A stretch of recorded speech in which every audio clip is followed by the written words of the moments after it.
Mga kapatid, basahin po natin ang Deuteronomio chapter 31 verse 1 up to 30. At si Moises ay yumaon at sinalita ang mga salitang ito sa buong Israel. At kanyang sinabi sa kanila, ako'y may 120 taon sa araw na ito. Hindi na ako makapaglalabas at pumasok, at sinabi ng Panginoon sa akin, huwag kang tatawid sa hordang ito. Magpapauna ang Panginoon mong Diyos at kanyang lilipulin ang mga bansang ito sa harap mo at iyong aariin. Si Josue ay magpapauna sa iyo gaya ng sinalita ng Panginoon, at gawin sa kanila ng Panginoon ang gaya ng ginawa kay Sihon at kay Og, na mga hari ng mga Amorheo, at sa kanilang lupain na kanyang nilipol. At ibibigay sila ng Panginoon sa harap mo, at iyong gagawin sa kanila ang ayon sa buong utos na aking inuutos sa iyo. Kayo'y magpakalakas at magpakatapang. Huwag kayong matakot ni manglabot sa kanila, sapagkat ang Panginoong Diyos ay siyang yumayaong kasama mo. Hindi kaniya iiwan, ni pabayaan kaniya.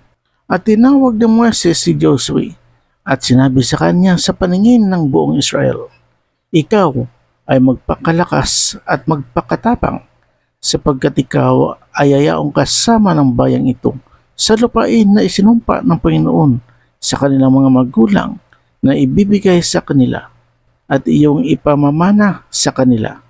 At ang Panginoon ay siyang nagpapauna sa iyo.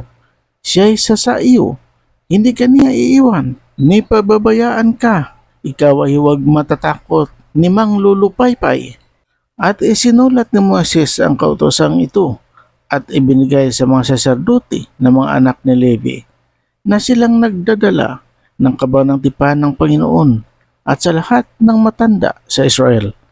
At inuutos sa kanila ni Moises na sinasabi, sa katapusan ng bawat 7 taon, sa takdang panahon ng taon ng pagtubos sa kapistahan ng mga balag, pagdating ng buong Israel upang pakita sa harap ng Panginoon mong Diyos sa dakong kanyang pipiliin, ay iyong babasahin ang kautosang ito sa harap ng buong Israel sa kanilang pakinig. Pisanin mo ang bayan, ang mga lalaki at mga babae at mga bata, at ang iyong taga-ibang lupa na nasa loob ng iyong mga pintuang daan, upang kanilang marinig at upang kanilang pag-aralan at matakot sa Panginoon mong Diyos, at isagawa ang lahat ng mga salita ng kautosang ito, at upang ang kanilang mga anak na hindi nakilala ay makarinig at mag-aral na matakot sa Panginoon ninyong Diyos habang kayo'y nabubuhay sa lupain na inyong pinaroroonan, na inyong itinatawid ng Hordan upang ariin. At sinabi ng Panginoon kay Moises, narito ang iyong mga araw na ikamamatay ay nalalapit. Tawagin mo si Josue at magsiharap kayo sa tabernakulo ng kapisanan upang siya ay aking mapagbilinan.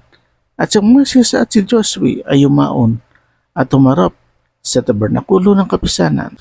At ang Panginoon ay napakita sa tulda sa isang tila haliging ulap, at ang tila haliging ulap ay tumayo sa pintuan ng tabernakulo.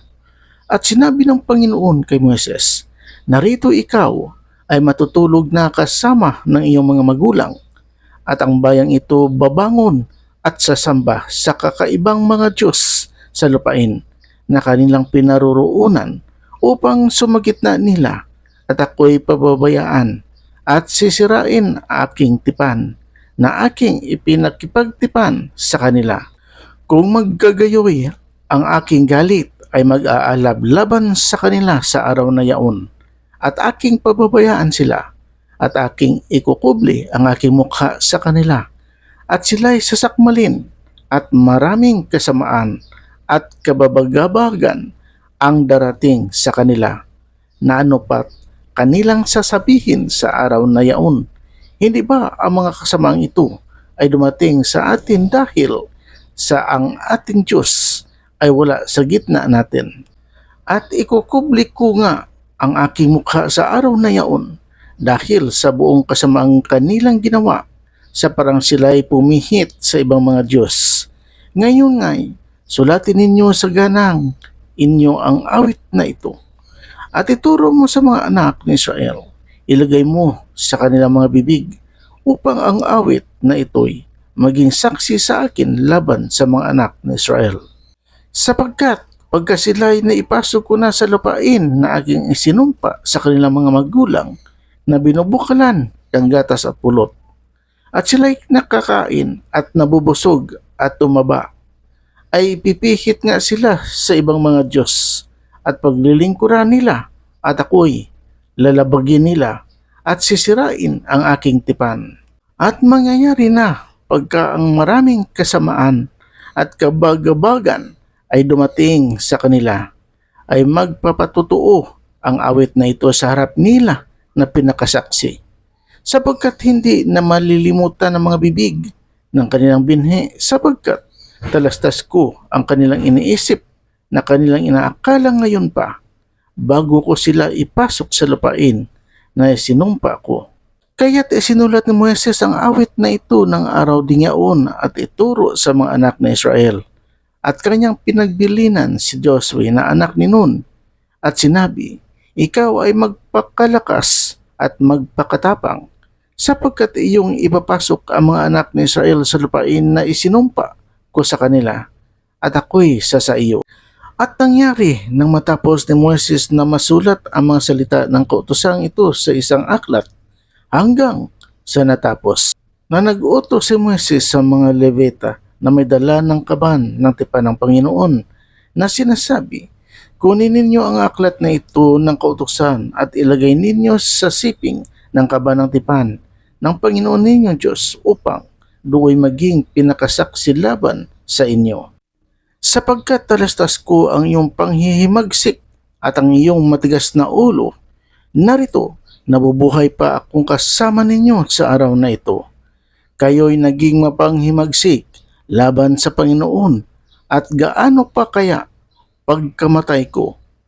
Pulungin mo ang mga matanda sa iyong mga lipi at ang iyong mga pinuno upang masalita ko ang mga salitang ito sa kanilang pakinig, at matawag ang langit at ang lupa na pinakasaksi laban sa kanila.